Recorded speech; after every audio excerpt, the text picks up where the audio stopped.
tous, bonjour, bonsoir mes chers enfants, mes chers parents, chers amis de la communauté de fureur des enfants.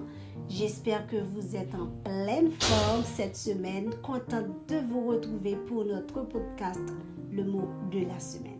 Le mot de cette semaine, c'est compétition. La compétition, d'après le dictionnaire Le Robert, c'est la recherche simultanée par plusieurs personnes d'atteindre un même but, un même objectif. La compétition chez les enfants et les adolescents se réfère à leur disposition à s'engager dans des activités compétitives. Elle peut se manifester dans divers domaines tels que les sports, les jeux, les performances académiques ou artistiques, etc. La compétition chez les enfants et les adolescents peut avoir des effets à la fois positifs et négatifs. Donc, dans ce cas, on parle de compétition saine et compétition toxique.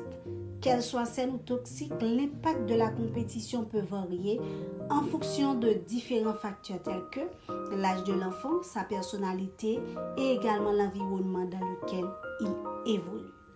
Voyons dans ce numéro de podcast la compétition saine. La compétition saine pousse les enfants, les adolescents à faire de leur mieux, pas uniquement à faire bien.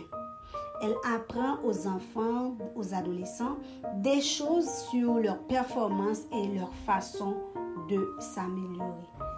Donc, voici quelques avantages de la compétition saine chez les enfants et les adolescents. Premièrement, source de motivation et de développement personnel. La compétition peut être une source de motivation pour les enfants et les adolescents, les encourageant à se fixer des objectifs, à travailler dur, à s'améliorer et à apprendre de leurs expériences indépendamment des résultats des autres. Deuxièmement, le développement de compétences. La compétition saine met l'accent sur le développement personnel plutôt que sur la comparaison avec les autres. Elle peut aider les enfants et les adolescents à développer, à affiner leurs compétences, qu'il s'agisse de compétences physiques, cognitives, sociales, etc. Ils apprennent à gérer la pression, à prendre des décisions et à améliorer leur performance. Troisièmement, c'est la résilience. La compétition saine peut renforcer la résilience chez les enfants en les exposant aux défis et aux échecs. Ils apprennent à surmonter les obstacles, à rebondir après un échec, à persévérer pour atteindre leurs objectifs. Et enfin, quatrièmement, on peut parler de l'apprentissage des règles et du fair play. La compétition saine peut enseigner à l'enfant le respect des règles du jeu, à accepter la victoire ou la défaite avec fair play et à reconnaître les efforts des autres. Comment donc promouvoir une compétition saine chez les enfants, chez les adolescents, mes chers parents? Premièrement, valoriser l'effort chez les enfants, chez les adolescents.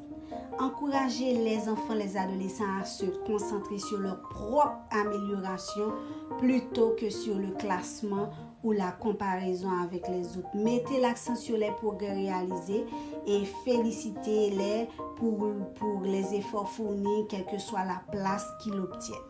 Deuxièmement, apprenez-les à établir des attentes réalistes. Aidez les enfants, les adolescents à comprendre qu'ils ne peuvent pas toujours gagner et que c'est normal. Expliquez-leur que l'important est de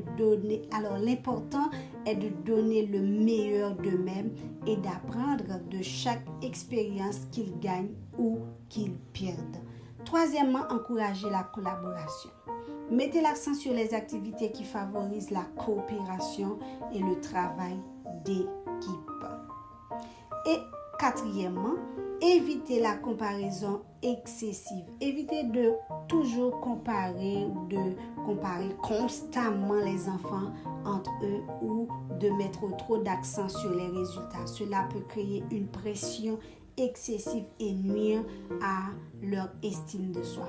Encouragez-les à se concentrer sur leur propre progression plutôt que sur celle des autres. Et enfin, cinquièmement, mes chers parents, apprenez-les à faire face à l'échec de manière constructive. Apprenez-leur à faire face à l'échec de manière constructive. aider les enfants, aider les adolescents à voir les défaites comme des opportunités d'apprentissage et encourager-les à persévérer malgré les obstacles. C'est tout pour ce numéro de podcast. Mes chers parents, mes chers amis, mes chers enfants, je vous donne rendez-vous pour la semaine prochaine pour la suite. Bisous, bisous. Bye bye.